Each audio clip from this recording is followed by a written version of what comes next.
네, 반갑습니다. 자, 헤드라인이요. 페드 연준이죠. 매파 금리 연 5.75%까지 올려야 이런 뭐 헤드라인인데요. 이 미친 거 아니야 이거? 예?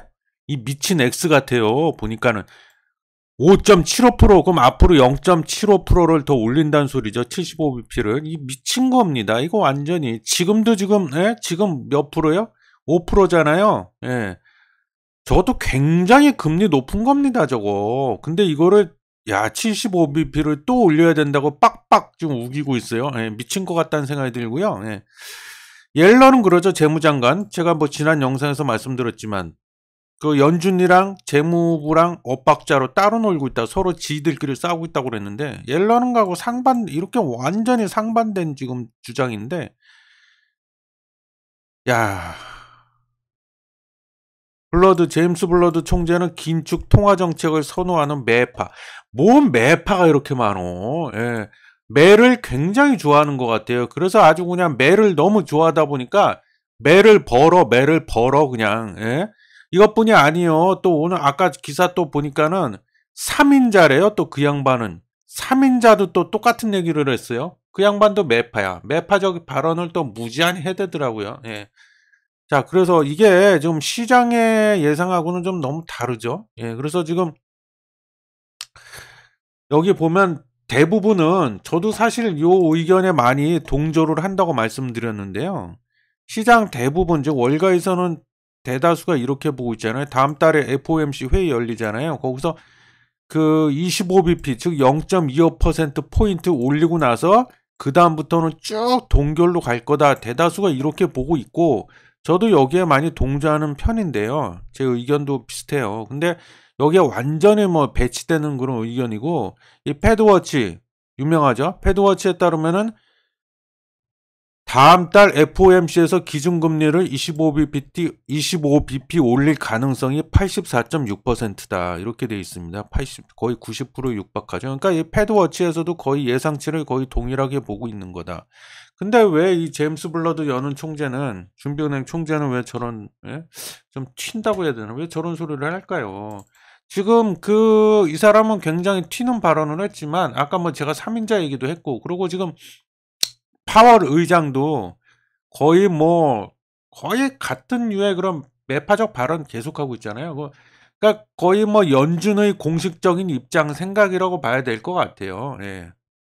매를 왜 이렇게 좋아해? 근데 그 이유는 제가 보기에는요, 한 두 가지 이유가 있다고 봅니다, 저는. 첫 번째 이유는 왜 연준이 이렇게 아직도 매파적인 입장을 취하냐. 첫 번째 이유, 노동시장, 즉 고용시장이 미국은 좀 특이해. 그래서 혼자 따로 놀아요. 따로 놀아갖고 자기네는 아직도 좀 과열 상태다. 이렇게 보는 것 같아요. 예, 노동시장, 고용시장이 과열되어 있다. 그리고 두 번째는 재화에 대한 인플레이션, 즉 물가 상승은 많이 잡혔잖아요. 예, 데이터가 말해주고 있는데 많이 잡혔지만 자산시장의 인플레이션은 아직도 100% 안심할 단계는 아니다. 이렇게 보고 있는 것 같습니다. 그래서 틈을 주면 안 돼. 틈을 주면은 다시 또 자산 가격이 튀어오르면서 또, 그죠? 지금 그 시장에서 그런 얘기 많이 하고 있잖아요. 예.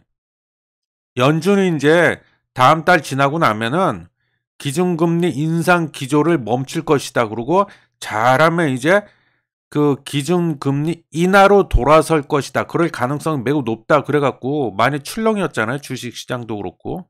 예, 그렇기 때문에 그걸 연준에서도 알고 있기 때문에 굉장히 경계하는 겁니다. 그래서 그걸 사전에 아주 그냥 원천적으로 봉쇄를 하려고 일부러 더 저런다는 생각이 들고요. 그래서 그 노동시장, 고용시장이 아직도 여전히 미국은 좀 과열된 상태다. 그렇게 보는 이유는요. 그 구인 건수를 보고 그렇게 판단하는 거 아닌가, 연준이. 그런 생각이 듭니다. 그래서 2023년도 2월 달이죠. 미국의 구인 건수가 993만 건이 나왔어요. 요거는 2021년도 5월 달 이후에 처음으로 1000만 건 아래로 내려간 거거든요. 1000만 건 아래로. 예. 좀 그런 상태인데 요거 하나 이제 자기네가 근거로 보고 있는 것 같고, 그 다음에 그 구인 건수 배율이라는 게 있습니다. 좀 생소하시죠? 구인 건수 배율. 요거는 이제 노동 수요와 노동 공급 둘을 비교하는 거예요. 그래서 어느 쪽이 더 크냐 이걸 놓고 인제 그 노동 시장 즉 고용 시장이 지금 과열됐냐 진정됐냐 아니면 침체냐 이러고 인제 하나의 그 따지는 건데 요 실업자 한 명당 구인 건수 배율이요. 미국이 올해 1월 달에 1.9 명이었거든요. 근데 2월 달엔 1.7 명으로 쪼금 내려갔어요. 이 말은 뭐냐면 아직도 여전히 노동 수요가 노동 공급보다는 많다는 거예요. 그죠? 그러니까 이거는 아직도 그렇기 때문에 그 노동시장, 고용시장에 아직도 진정됐다고 볼 수 없다 절대 이렇게 보는 거예요. 아직도 여전히 과열 상태다 이렇게 보는 겁니다. 그리고 참고로 코로나19 터지기 이전에는 요 실업자 한 명당 구인 건수 배율이 어땠냐? 그 당시에 평균 1.2 명에서 1.3명 정도 됐습니다. 거기에 비하면 지금 많이 좀 여전히 높은 상태다. 그리고 2023년도 2월 달 비농업 부문 일자리를 보면 통계 나온 거 보면 31만 1,000명이었어요. 아니 31만 1,000개. 요게 증가했다. 근데 시장 전망치는 23만 5천 개 정도였거든요. 비교해 보면 이 시장 전망치를 크게 웃돈 거죠, 지금. 예. 요런 걸 종합적으로 인제 연준에서 보고 판단을 하는 것 같습니다. 그래서 이게 그 노동시장, 고용시장이 아직도 좀 과열 상태이기 때문에 진정됐다고 볼 수 없기 때문에 금리를 쪼끔 더 올리거나 그러니까 지금 확실하게 완벽할 정도로 그 기준금리 인상 기조를 100% 멈추면 안 된다 이렇게 보는 것 같아요. 이런 생각을 갖고 있기 때문에 기준금리를 당분간은 인하할 생각은 없다고 저는 보는 겁니다. 연준은 기준금리를 인하할 생각이 당분간은 전혀 없다. 예. 오히려 인상 안 하는 것만 해도 땡큐다. 그것만으로도 감지덕지 알아야 된다 우리는. 예. 그렇게 보는 겁니다 제가. 자 그리고 또 하나 그 뭐야 실업수당 청구 건수 이것도 좀 많이 하나의 지표로 많이 생각하잖아요. 예. 그래서 요게 4월 13일 날 미국에서 발표가 됐습니다. 발표가 됐는데 일단 예상치를 뛰어넘는 23만 9천 건이 나왔대요. 그래서 15개월 만에 실업수당 청구 건수가 최고다. 그죠?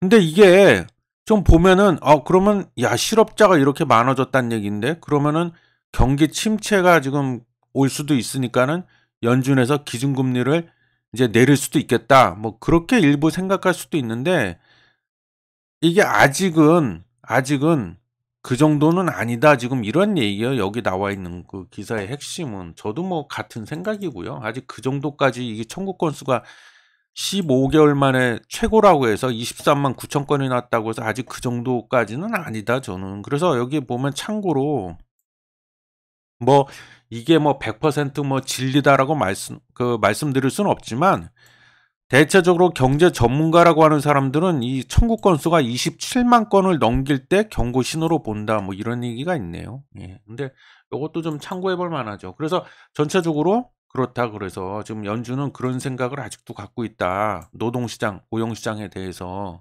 예. 자 그래서 그 인제 결론적으로 말씀드리자면은요. 지금 연준의 생각은 그렇고 그렇기 때문에 이 연준에서 확실하게 그 기준금리 인상 즉 긴축 그 기조를 확실하게 멈추려면 뭐에 달려 있다 그거는 미국의 노동시장 즉 고용시장에 관련이 달려 있다고 저는 봅니다. 미국은 더 이상 이제 재화에 대한 인플레이션에 대해서는 전혀 관심이 없다. 거의 다 잡혔잖아요. 그건 너무 자명한 사실이기 때문에 거기에 대해서는 지금 관심이 없습니다. 연준은 이제 고용시장만 바라보고 있는 거예요 지금. 그래서 뭔가 그 긴축 기조가 확실하게 멈추고 더 나아가서 우리 투자자들이 그 바라는 것처럼 기준금리 인하까지 가려면은 고용시장에 뭔가 확실한 시그널이 있어야 된다. 그 시그널이라 하면 정말 경기 침체가 진짜 오기 일보 직전이구나 또는 왔구나 싶을 정도로 뭔가 고용시장이 빠그러져야 된다. 예. 그렇지 않고는 연준의 생각은 변하지 않을 거다. 예. 그 말씀 드리면서 오늘 영상은 여기서 마치도록 하겠습니다. 감사합니다.